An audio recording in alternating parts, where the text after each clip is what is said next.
Welcome everyone who's coming in. Give a few more people some time. A couple more minutes here till 3.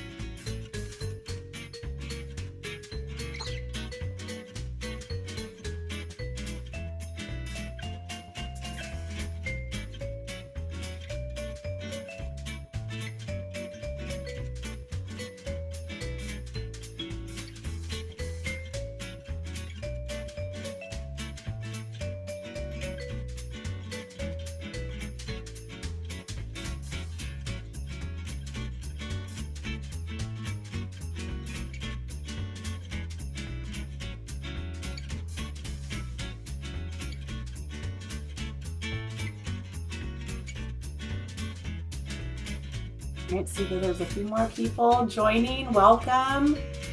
We have the home base document in the chat if you don't already have it from a prior ILC. So you can go ahead and grab that. It has a lot of resources on it that we're going to be talking about today.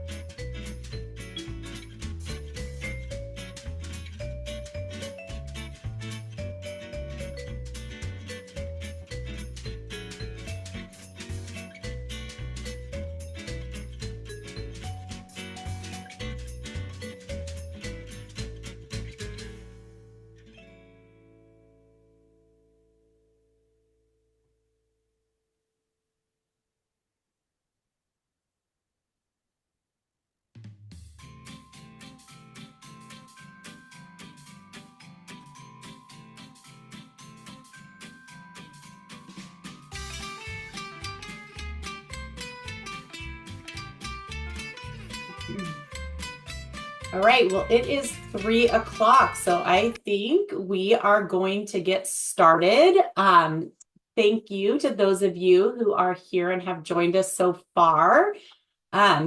We are going to be recording this webinar for those people who would like to watch it later, but we're not able to join us today. So if you are okay with that, great. If you have an issue with that, if you want to reach out to Leah or Lori and let them know, you can always excuse yourself and then you can come back and watch the recording at a different time. So here we go.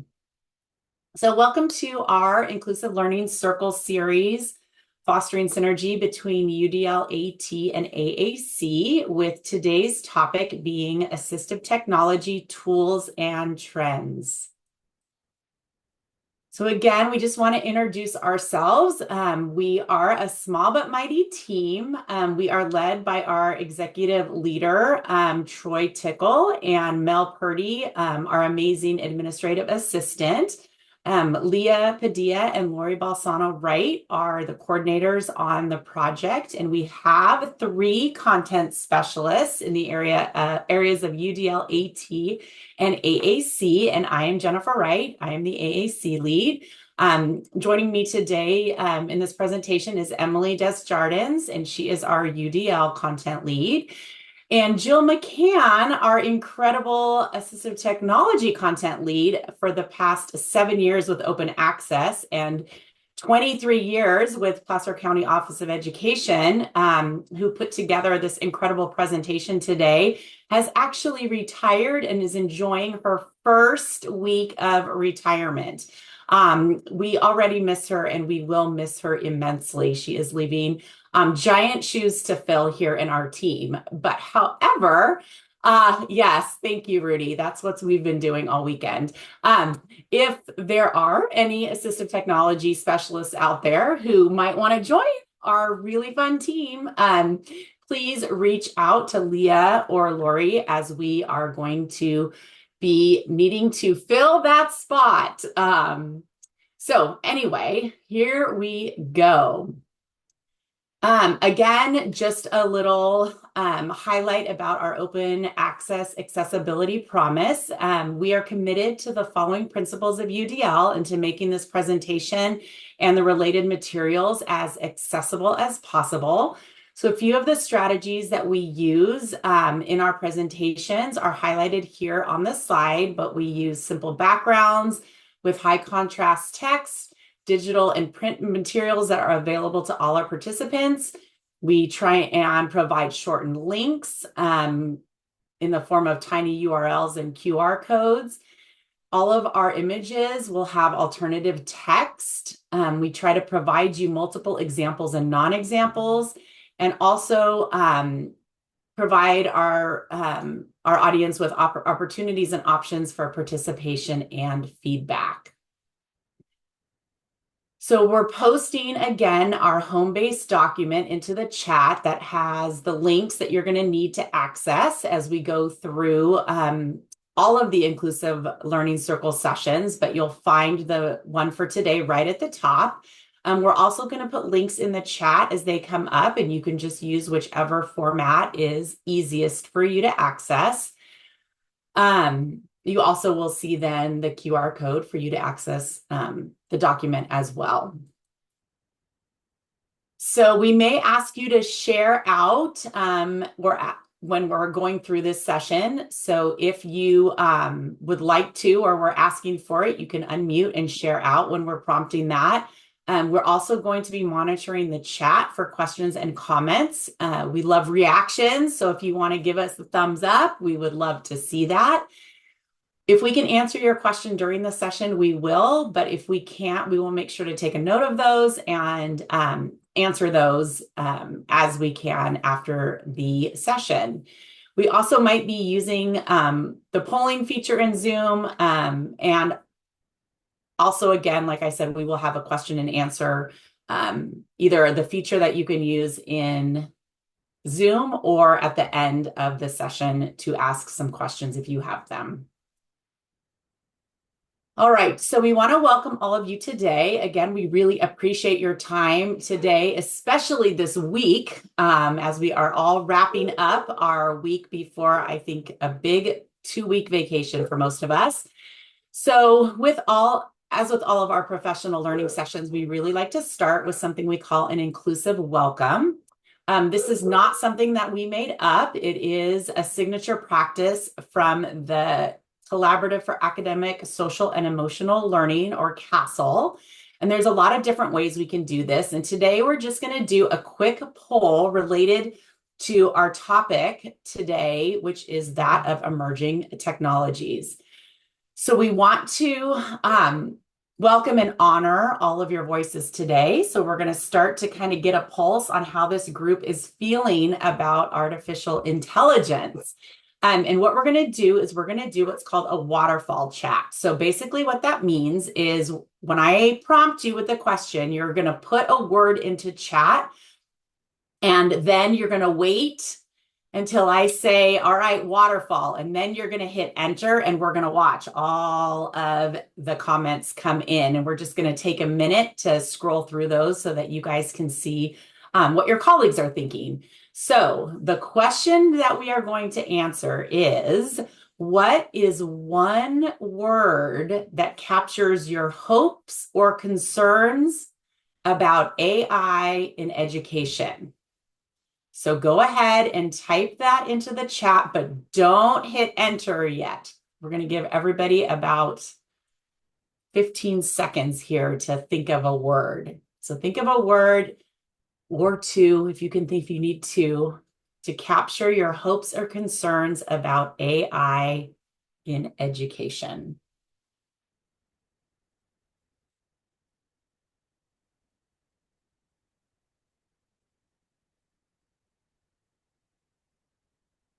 Okay, are you ready? Waterfall. Hit enter, see what we get. Woo! Oh my gosh. All right, so go ahead and take just a second to read through what everyone, helpful, not harmful. I like it. Optimistic, efficiency, nervous. Great, interesting, excited, yay. Oh my gosh. All right, awesome. Thank you for participating in that inclusive welcome. Okay, well, We, again, just want to mention a few words about open access. So if this is your first inclusive learning circle, welcome. We're excited to have you here with us. And for those of you who have attended any of our ILCs before, you have heard this, so you can check out for a second. But open access is a statewide special education resource lead within the statewide system of support. We're really grounded in the foundational belief that with access to quality instruction, all students can engage and actively participate and learn with inclusive settings. And what makes our open access project unique is that we highlight the importance of learning and participation for all through universal design for learning, assistive technology, and augmentative alternative communication.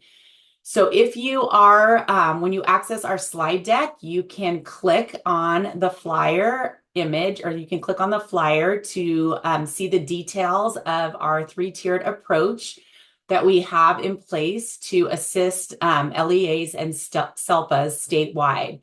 So our universal supports include resources available on our website, which if you, again, you're new, please check out our website, as well as a wide range of offerings and updates that we share across social media. We offer targeted supports that include training, coaching, and mentoring for schools and districts who reach out to us on a voluntary basis. So when schools or districts are looking to build capacity and become an expert in one of the areas, either UDL, AT, or AAC, the open access team is ready to support them with implementation. And then we have an intensive supports, which include providing technical assistance currently to 22 LEAs throughout the state who have been identified as intensive level through the compliance and improvement monitoring the SIM process. So as we provide for these support for these districts, we are aligning and leveraging continuous improvement work within the state system of support. So our ultimate goal is to establish showcase sites across the state to highlight inclusive practices in action. And we are currently collaborating with 4 districts to create UDL showcase sites, and with 1 district to develop an accessibility showcase site focused on AAC. So we're really excited about that. Okay, so here is the path for our webinar today. We're going to start out with a few brief and simplified definitions just to get us all on the same page. Then we'll cover some brand new guidance surrounding ed tech and AI. Then we're going to take a look at some ed tech and AT and some new features, along with diving into some of those new tools or tools that feature artificial intelligence. And then we're going to wrap things up with a few big picture trends in technologies that we're going to be seeing integrated more and more into current and future classrooms. Okay, so let's spend just a minute on getting grounded with some definitions. So keep in mind, these definitions are very simplified, but it will at least show the differences and maybe some similarities within each one. So first, we're going to talk about ed tech or educational technology. And these are the tools and techniques used to make teaching and learning engaging and more effective, which seems pretty simple, right? It can include things like interactive whiteboards, a Chromebook. It can include apps like Kami or Google Docs.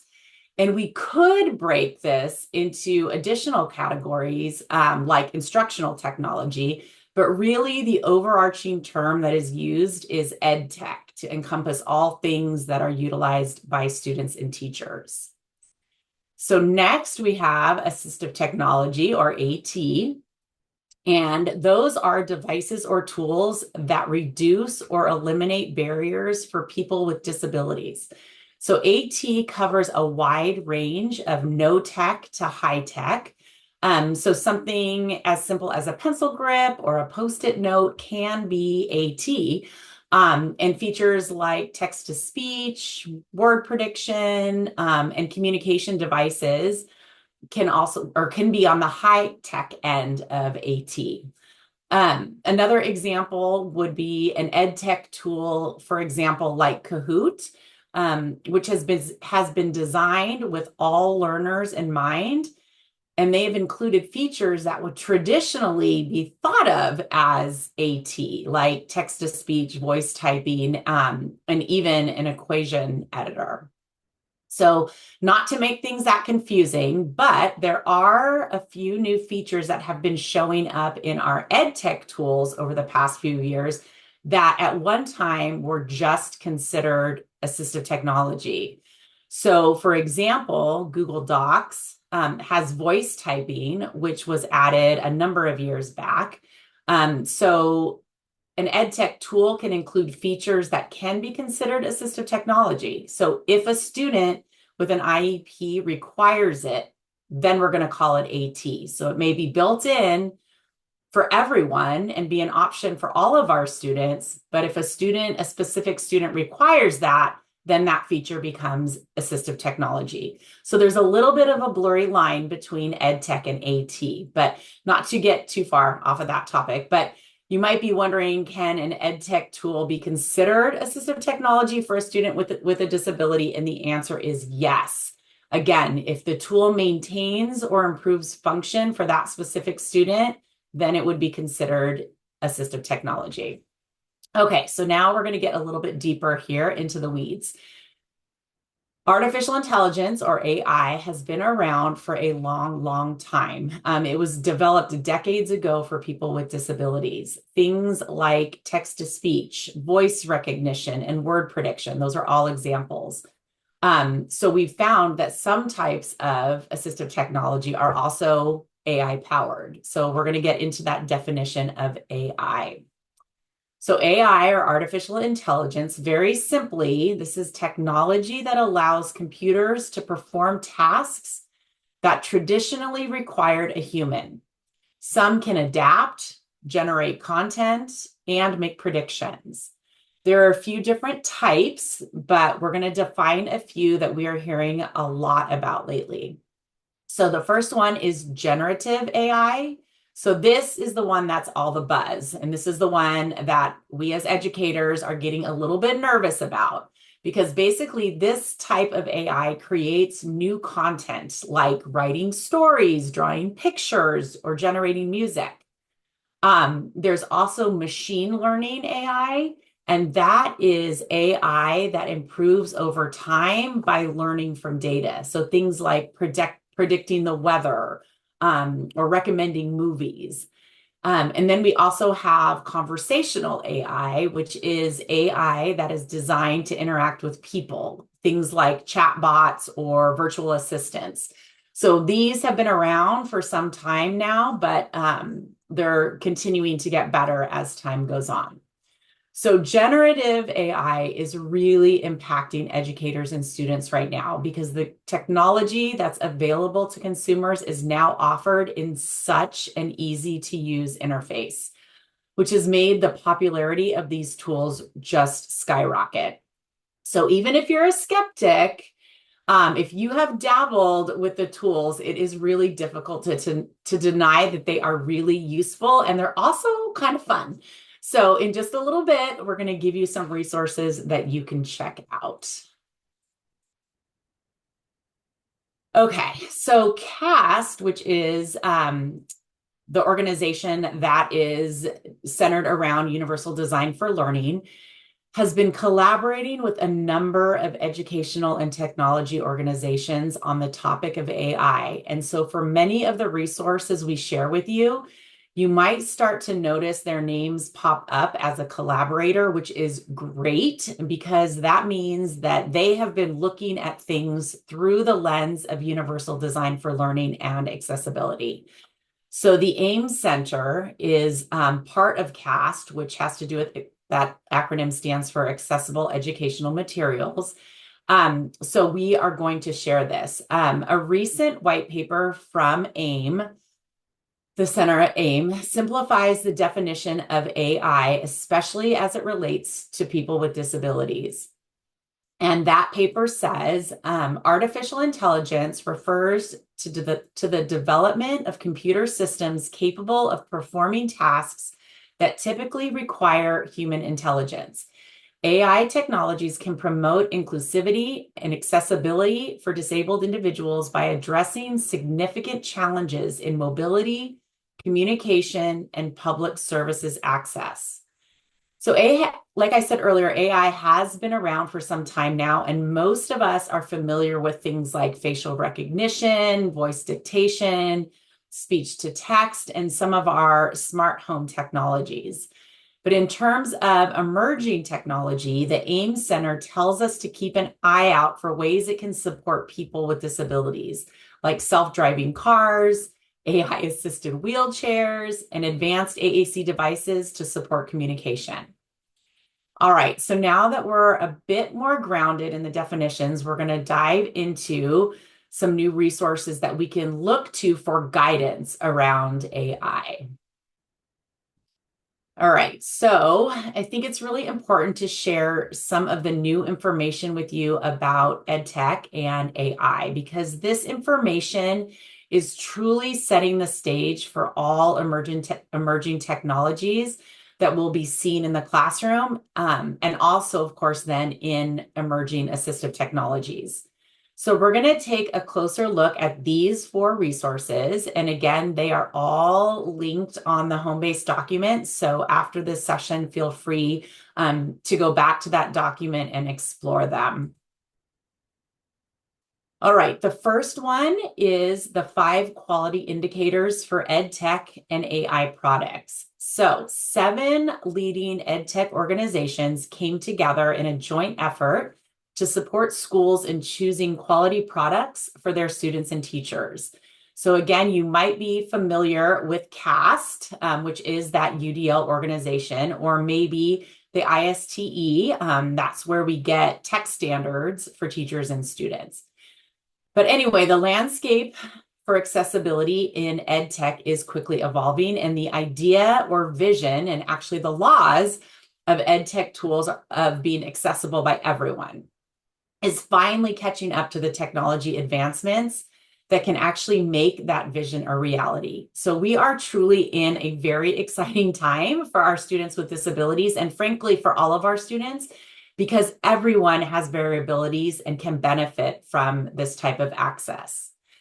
So together, these 7 EdTech leaders have created the quality indicators, and we want to share them with you because they are overarching and include guidance about accessibility, which is what open access is all about. So we want to see all students be able to access the tools that their peers are using in the classroom. So 2 of the 5 indicators tie into accessibility, and we're going to look a little bit closer at those. So the first one is safe. We know this is extremely important, and EdTech tools need to adhere to industry standards and laws surrounding security and privacy. The second is evidence-based. The indicator points to the ESSA tiers of evidence to guide EdTech designers so that it is aligned with educational standards. Number 3 is inclusive. And what they state is EdTech products must prioritize accessibility, inclusivity, and equitable design to ensure that they are acceptable to learners from diverse backgrounds and with a broad range of learner variability. This includes ensuring EdTech products are accessible for all learners, that they do not promote existing stereotypes, create new ones, or prevent students from acquiring accurate information because of biased algorithms. Number 4 is usable. And this is a really important aspect for students with disabilities, and really, again, for all of our students. So what they state is that EdTech products must be designed to be easily usable by educators and students to ensure a seamless digital experience. If the product is not easy to use, it creates an unnecessary barrier, and educators and students will struggle to use the tool.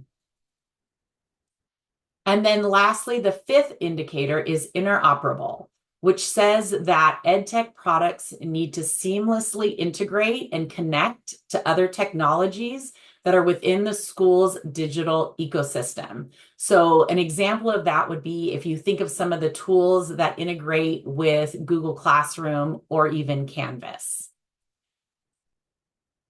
All right, so next, the U.S. Department of Education's Office of Ed Tech has a new National Education Technology Plan, which was released in January of 2024. So let's take a look at that.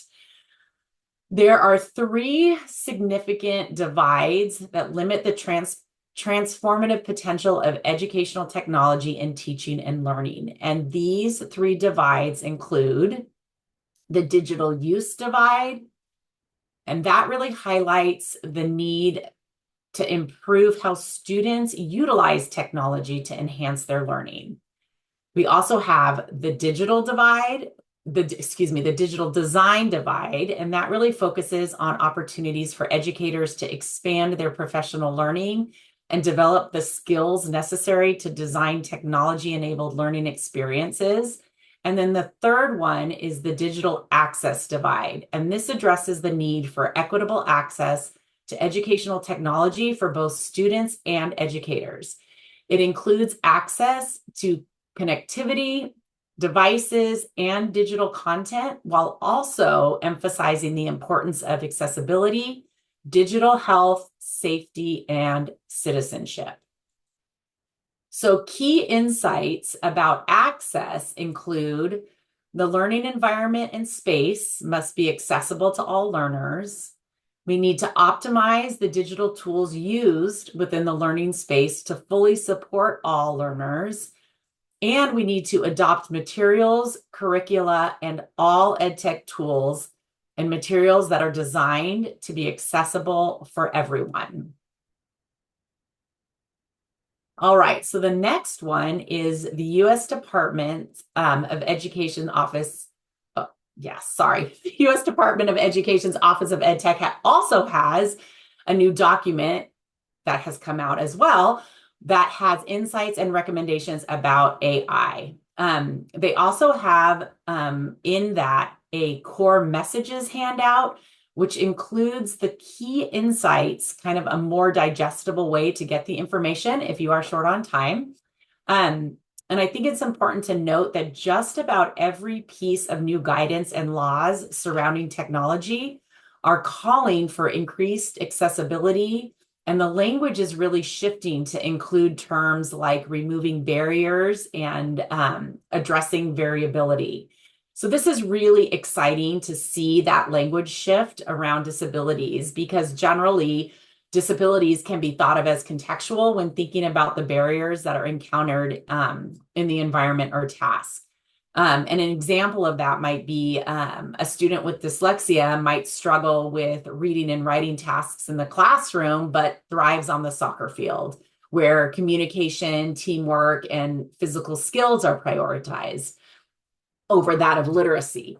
Or you might have a student who uses a wheelchair and may face some physical barriers in navigating their school campus, but experiences no barriers when participating in an online task or virtual gaming community. Another example might be a student with ADHD who struggles to focus during long lectures, but may excel in a science lab or during group activities where movement and active engagement are encouraged. So back to that handout from the Office of Ed Tech, there are many takeaways from this document, but I just want to point out one of the key insights because it addresses this variability. So AI enables new forms of interaction. So students and teachers can speak, gesture, sketch, and use other natural human modes of communication to interact with a computational resource and each other. AI can generate human-like responses as well. These new forms of action may provide supports to students with disabilities. So AI can help educators address variability in student learning. With artificial intelligence, designers can anticipate and address the long tail of variations in how students can successfully learn, whereas traditional curricular resources were designed to teach to the middle or the most common learning pathways. All right, and here's another one. We also want to share this new work with you. It is from Gail Bowser and Bruce Alter, and we have permission from Bruce to be able to share this. They have recently developed quality indicators that organizations can look to for guidance with artificial intelligence. So we thought this might be a good resource to share, specifically their indicator number 8, which you can see on the slide. So the indicator document includes a rating system. So basically, it's a tool you can use to rate your organization so that improvements can be made. And in terms of this indicator number 8, we have been hearing many different perspectives about AI from educators and administrators. Sometimes we hear AI is not allowed, we're blocking all of it, right? And then some of them have really embraced it. Some are nervous, like some of you mentioned in the chat. Some are wondering how to document it on the IEP.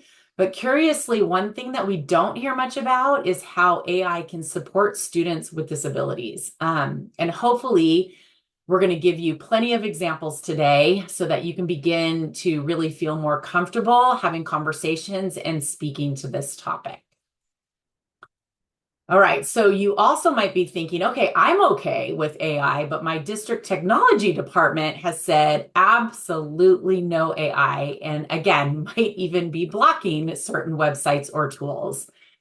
So what we can do there is we can look to the Individuals with Disabilities in Education Act and the recent 2024 guidance that they put out, and what the federal law really says about assistive technology. So in that Truths and Myths document, which hopefully you're all familiar with, but if you're not, that is also, I'm sure, going to be on our home-based document. Myth number 20 is really applicable here. Myth 20 says that all AT devices must be approved by an LEA's Information Technology IT department. But the fact truly is that the IEP team makes the determination on what assistive technology tools and services are necessary to meet the child's needs. So it is best, obviously, when there's a partnership with the district IT so that you can really have those conversations. And if there is a situation, it can be resolved and students can get the tools that they really need to meet their needs. For some of the tools, that might require a parent signing a waiver of some sort in order to acknowledge and approve a product that may not meet the district standards. It also may include the IT department really doing some research to determine if that specific tool is meeting their privacy requirements and what they can do to get that approval if it may not be what they need at this time for privacy. So there's a lot of conversations and collaboration that can happen between our AT providers and our IT department to really make this work for our students. Again, if you're looking for more information or more perspectives on this, we've actually linked a podcast from Bruce that's called The Pros and Cons of Allowing AI in School. So that may be something you might want to watch and follow up to this session. All right, lastly, in terms of guidance, we want to share a recent report from the CoSN, which is the Consortium for School Networking, that explores the transformative potential of artificial intelligence. So they tell us that it can enhance educational accessibility and support for students, particularly those with disabilities. They advise us that as AI technologies like generative AI and assistive tools become increasingly prevalent in educational settings, it is crucial to understand both the benefits and the limitations. So we want to share a couple of positive key findings from the report, which again can be downloaded from the website link that's on the home-based document. So AI tools personalize learning by tailoring content to each student's needs, especially for students with differences. Tools like text-to-speech, speech recognition, and AI-powered AAC devices can enhance participation and learning. Also, AI can reduce teacher burnout by automating tasks like grading and attendance, and also support a little bit easier, maybe adaptation and differentiation of learning materials. It can also provide specific strategies and scaffolds and even guidance on implementation of technologies and assistive technologies. So AI may actually end up freeing educators to focus more on interacting with and supporting their students. But the crazy thing is we are currently right in the middle of it. So this expansion and learning about AI is just exploding. And there is a huge learning curve, and we are right in that curve with everyone else. So to wrap up this section, again, the CoSN guidance lays out the challenges and risks of AI. And this ties back into some things we've been discussing here so far today. Implementation can be a challenge because of student and data privacy concerns, as well as the potential for biases in different algorithms. So as developers are creating these tools, they need to really have access in mind so that they don't make tools less accessible or make things more difficult for people with disabilities. All right, so that was a lot of just background, but I am now going to turn it over to Emily, and we are going to move forward and take a look at some of these exciting emerging technologies. So take it away. Thank you very much. I appreciate it, Jen. So I know you remember from the very beginning portion of the webinar, Jen really talked about those definitions. And there are some blurry lines when we're trying to fit specific tools into categories. And for our students with disabilities, any tool can be considered AT if it's determined by the IEP team that the tool benefits them. And so we're going to start with some products that students use that might already be familiar to you. And we're going to just give you some updates on new features that they now have. And then we'll show you some things that might be new to you and look at some tools for educators as well. So in general, AI integration and accessibility are really at the forefront of ed tech product updates. And you're going to be seeing many new updates roll out across the board in terms of technology tools, websites, apps, and programs. Specifically, you'll really be seeing more accessibility features, and this is due largely to the US Department of Justice and their final ruling in April of 2024, which laid out some real hard deadlines for accessibility updates. You are also going to be seeing more AI options integrated into EdTech tools. For instance, in Padlet, there are a couple of new features that will generate an image based on your text input, and then another feature that turns your text into an audio file that sounds very human. So awesome accessibility tools that can open a lot of doors for students for sure. These regulations apply to any web or app-based platform affecting student learning opportunities and includes all state and local government entities, including early childhood, elementary, secondary, post-secondary institutions, to ensure that digital learning materials and resources are really usable by students with disabilities. So this includes technologies such as content management systems, CMS, learning management systems, LMS, and now we have a newer term called LCMSs, which is a learning content management systems. And these are programs like Canvas, Google Classroom, Schoology. The compliance deadline also affects embedded third-party content, online or app-based curriculum materials, online assessments, school parent communication tools, grading systems, and mobile apps providing access to this resource. So yes, just about every type of tech school that the school uses must meet these new requirements.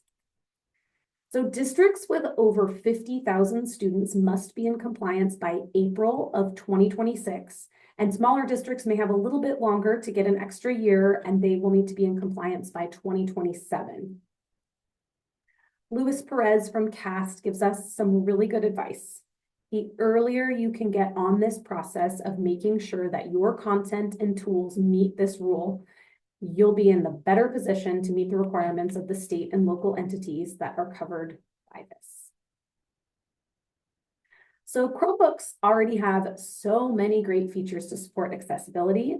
One of the biggest barriers to students accessing these features is that educators are not aware of them.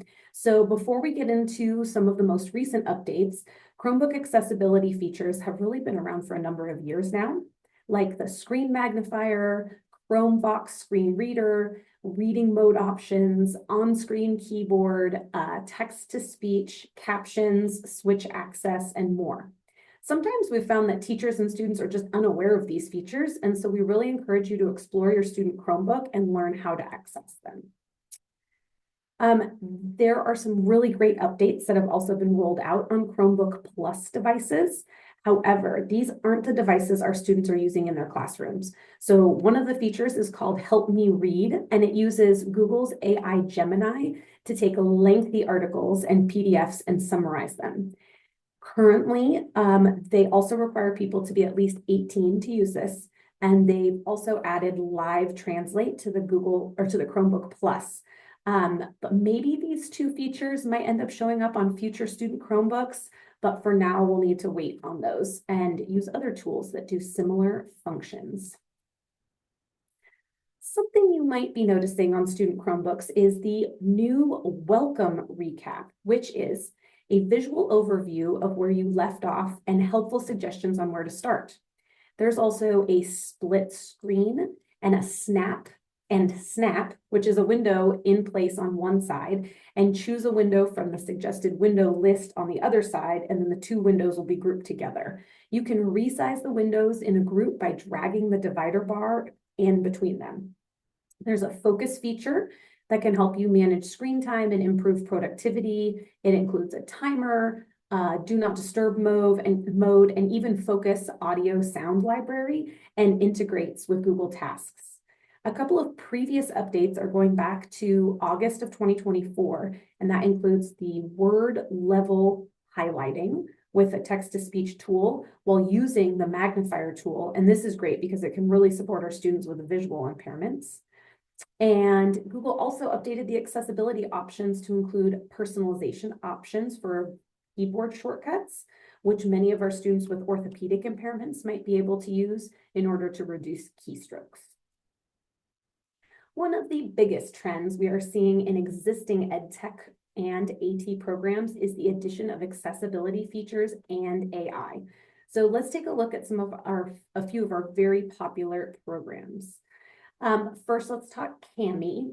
When it first came out on the market, it was simply a PDF annotator tool with a simplified user interface, easy to use. This tool really took off as it was much needed by students as a way to annotate all of those digital worksheets. And it integrates really well with Google Classroom, so it's been a win-win in educational settings. And over the past few years, it has really become a tool that many districts are adopting as a school-wide tool for teachers and students to utilize. The free version gives access to some of the features, but that paid version really has all the bells and whistles. Now, and some of these newer features have the voice and video comments, an equation editor, box highlighter, extra visuals, shapes and drawing, and those feature controls. And on top of that, having more AI-generated assessment questions, auto-graded question sets, and this is one that before you're using the AI, it is going to ask you to accept those terms. Let's take a closer look at Read and Write for Google Chrome. This is another tool that traditionally was developed and marketed to students with disabilities, but over the past few years, it's really become a tool that is being adopted school-wide to support all students in a lot of districts. This tool closely aligns and supports the Universal Design for Learning framework, which is also being implemented in many places across California and across the country, the world, really. Like Cami, it's a tool that really supports the variability of all learners. In July of 2024, co-writer word prediction was added to Read and Write for Google Chrome. This advanced word prediction tool includes over 500 topic dictionaries and uses Neuron, which predicts words based on the natural relationships of ideas and concepts in the brain. It makes word prediction extremely useful for middle and high school students who are in very specific courses like science and history. And the unique vocabulary for the chosen topics, it pops right up to the top of the prediction list. And now new with Read and Write, we also have topic dictionaries in word prediction and the Read and Write for iOS scan to the OCR feature. And next up, we have Padlet. This is a great tool for students because of the variety of options available for their responses. These are just a few. Oh my gosh. One thing in common is really all three of these are all adding more features that are AI and accessibility driven. Kahoot's Scan Notes is a new tool that uses AI to convert your notes into interactive study materials. With just the snap of your photo camera or your phone camera, you can transform your notes, even handwritten ones, into engaging Kahoots, flashcards, and practice tests. Clicker is a multi-featured word processor. It has many features that support reading and writing. Let's watch a quick video so that you can see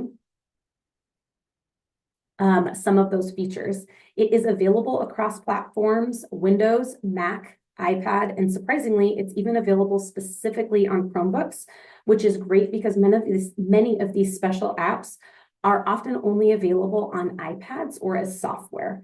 It has all the bells and whistles needed for a program that is adjustable and scaffolded for individual students' needs. So we're going to look at some of those features.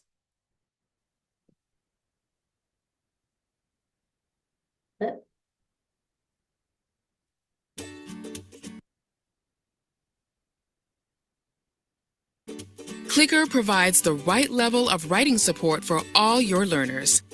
Beginning writers build sentences with whole words. Each finished sentence is automatically read aloud, so they review what they've written. Mary and Billy rode their bikes. And if there's a word they can't read, they listen to it first. Flew.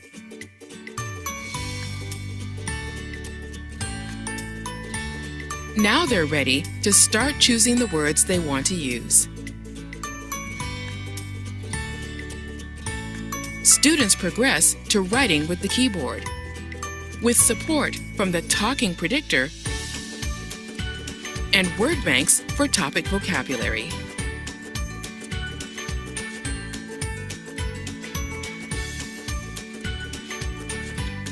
Create your own set of clicker grids in just a few seconds, or use one of the hundreds of ready-made ones from our curriculum team. There's something for almost every topic at every level. To motivate your students and transform writing in your classroom, start using Clicker now. Find out more at cricksoft.com.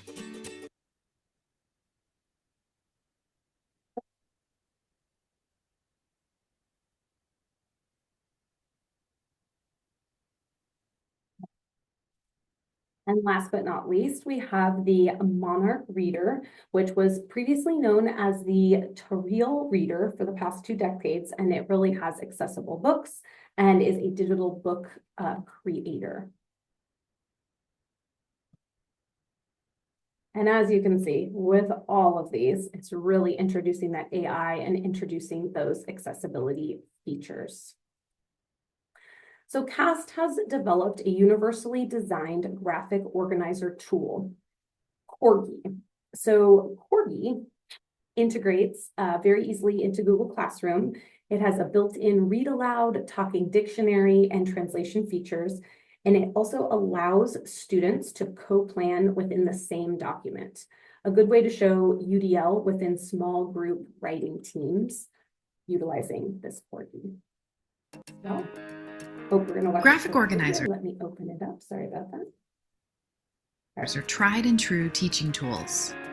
We use them all the time to help students structure their thoughts and break down complex ideas. We know they provide useful support for lots of students, but not all students. Inaccessible paper-based versions don't offer the flexibility many students need. And in diverse learning environments, we need a different solution. What if we could make graphic organizers work better for more kids in more settings? Meet Corgi, a set of digital graphic organizers that helps you co-organize your learning. We took what's already great about graphic organizers and made them more flexible and accessible by bringing them online and adding lots of built-in tools and supports. Created by CAST and the University of Kansas, Corgi is free to use and meets the demands of schools today. It integrates with software you're already using, like Google Slides and Classroom. And because it's digital, it allows students to work together in real time. Corgi embeds universal design for learning to reduce barriers and increase access. Students have multiple ways to engage and interact with information and express and present their learning. Corgi supports students to develop content-specific practices and habits of mind. Through the process of using Corgi, students are prepared to understand complex relationships, explore essential questions, and make informed decisions. The Corgi application includes guides for developing the critical skills of comparison, cause and effect, and claim evidence reasoning. And it's growing. Corgi marks the next generation of graphic organizers. Our goal is to help every student build higher order thinking skills and become an expert learner. Want to give Corgi a try? Go to corgi.cast.org to sign up and learn more. Co-organize. There are so many more tools and we have so many things that we could show you, but I want to make sure that I'm being mindful of time. And so there's one that I really want to make sure that I get to demo with you guys as well. There's information about FigJam and TextBlaze, but I really want to make sure I get to Diffit for you guys. And for those of you wondering what Diffit is, as Lori, it dawned on Lori and it didn't dawn on me at all. And she's like, Diffit, like differentiate it. And I'm like, oh, that makes sense. So Diffit. Okay, I'm gonna do like a little demo to show you guys what this can do because I was playing around with this the last few days and it is so fun. I know this is a tool that Jill had used for a long time and I'm just now getting into it, but it's so cool. So you can add a topic, a theme, a question, anything here. I'm choosing to put in a specific standard because I think it's just gonna open doors for a lot of teachers here. It's just wild. So I picked an 8th grade Civil War standard. And the standard is examine the characteristics of white Southern society and how the physical environment influenced events and conditions prior to the Civil War. Okay, and now you can come up with, would you like it, what grade level reading would you like your information to be generated by? You can pick so many different languages, fabulous for our English language learners to make sure they're getting the resources that they need. And then this part's really fun. You can choose if you want it written in the form of informational text or fictional text. And I'm going to try this in fictional text because I just think it's so much more relatable. So I'm going to say, okay, this is an 8th grade standard, but maybe I have some students that aren't quite at an 8th grade reading level yet. Let's do a 5th grade reading passage. And what it's going to generate right here is a slide, that's Google Slides that you can use in your classroom. It's going to create an adapted reading passage. And now what this did was it's painting a picture of life within the Civil War or life during that time, but it's written in a story form. So it's a little easier to connect. If you wanted to write it as informational text, you could totally do that as well. It has a summary. It has key vocabulary words and definitions. It has multiple choice questions, short answer questions, and open-ended prompts. Couple things I could do. I could translate this into any language I want. I could also say, you know what? I also know that I have some readers that are just so above grade level. I want to increase this text complexity for them. And so you can increase that, make it more 11th grade. Here it comes.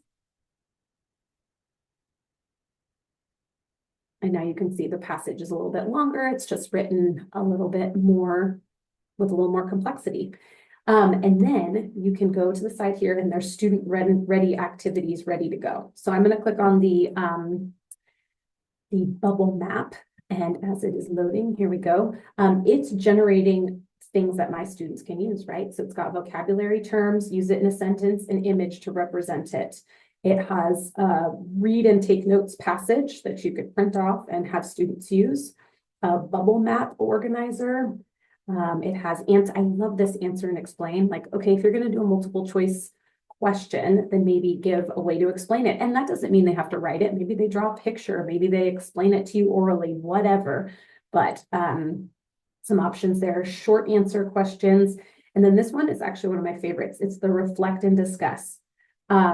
It's looking at a character from the passage that was created, and it's reflect on a time in your own life when you experience a similar contrast and how it shaped your understanding of the world. You write the student writes their response here, but then they meet in a group and they hear other students' responses. And I love that collaborative learning that comes along with this. So many things that you could do with this. I mean, another way you could go a lot of different ways, but here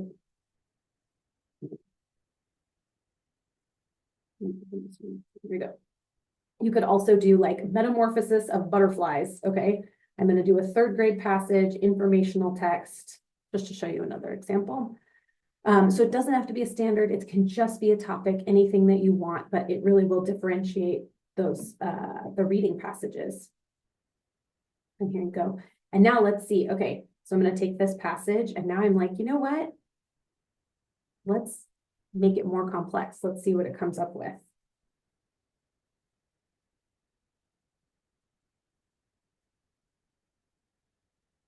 There it goes. So cool. And then the vocabulary really increases there. So Diffit, very cool feature. Okay, again, I'm really trying to pay attention to time here, but so many great tools, and a humongous shout out to Jill because really she put this together for us before her retirement, and she's amazing. Magic School, I know a lot of you are probably very familiar. Magic School. I know you guys are probably very familiar with Magic School. So many great things this can do. I want to give a shout out to rubric generation and to choice boards, but there's so many more things that it can do as well. Like it also has an AI feature these days as well. Khan Mingo, it's really a combination of Khan Academy, and it's got a new AI powered assistant as well. So many great things here. So here we are. We're in the middle of a really big shift in technology, especially with AI, and it is very quickly becoming a part of our lives, and it's entering that education world, our education world for sure. It's rapidly evolving, beginning to redefine how we teach and learn, and it's really disrupting and reshaping traditional teaching practices. And I really think if it's utilized responsibly, this could be a really wonderful, wonderful thing. Some of us are excited about it. Some of us are wary of it. Some don't really want anything to do with it. And I 100% understand this. We all have different perspectives. And, you know, sometimes it's good to be wary sometimes. One thing to really consider is that we are supporting our students who are learning as they grow into adulthood. And we are responsible for getting them ready for the jobs that they are going to be wanting to pursue. And this will surely include the AI industry and other industries that are utilizing AI. So even if we do fall into that wary of AI group, I really would encourage you to at least shake its hand and say hello and just kind of dabble in it. And there really are some amazing benefits in education. But we can look at that personalized learning, that automation and productivity, interactive learning tools, content generation. You know, there's so much that comes with, with AI in education. It's absolutely, there's so much that can be happening with this. But I really think the big takeaway, and I know our last session was the UDL one, and we talked about Ludia, which is also AI as well. But I think the amount of efficiency we can find for teachers, and I really think if we can help our teachers find some life work balance and build some tools in to support them and kind of give them some time and energy to be able to really focus on connecting with students and having those relationships, so that the planning and we can kind of reach out to AI to support us in lesson planning and creating tools to support our students so that we as educators can be there with our students and having those relationships and connections and building that stuff in person. So I know we've gone a little bit later today, and I apologize for that. We do want to open, I know their chat has been kind of going, and I really appreciate Leah and Lori for hanging in with the chat while Jen and I do this. So we will continue to answer some questions there, but we do want to make sure we have a couple of minutes to really have our optimistic closure and really think about, this was a lot of information and a lot of resources. And one of the strategies that we really suggest to help when you're feeling overwhelmed by a lot of information is to think about, okay, what's one thing I'm excited about? What's one thing I can try tomorrow? And what is one bigger thing or goal that I can work towards? And maybe it's something as simple as, if you're feeling a little weary, perhaps it's something like you can be, maybe your goal for yourself is just to like open up something with AI and take a look, practice around, play around, see what happens. And that's okay too. So we're going to encourage you guys to take a minute to think about one thing you're excited about, one thing that you want to try tomorrow, and then one big picture goal that you would like to work towards. And as I'm going to get this in before 4 p.m., I promise. We have less than 60 seconds. We got this. We really would ask you to take a few minutes to complete our feedback survey. And I do apologize that we're so close to time on this.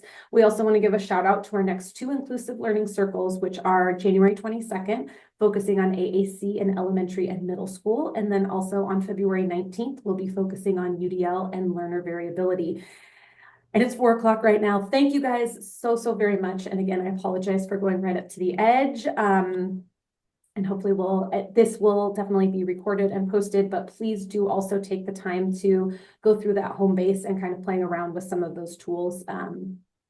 Like I said, a big shout out to Jill, and I appreciate all of her work on this because she really did a good job compiling all of this for us, and we appreciate her. We also encourage you to follow us on social media. We do update our Facebook, our Instagram, our Twitter/X, and also our YouTube channel. So feel free to check us out.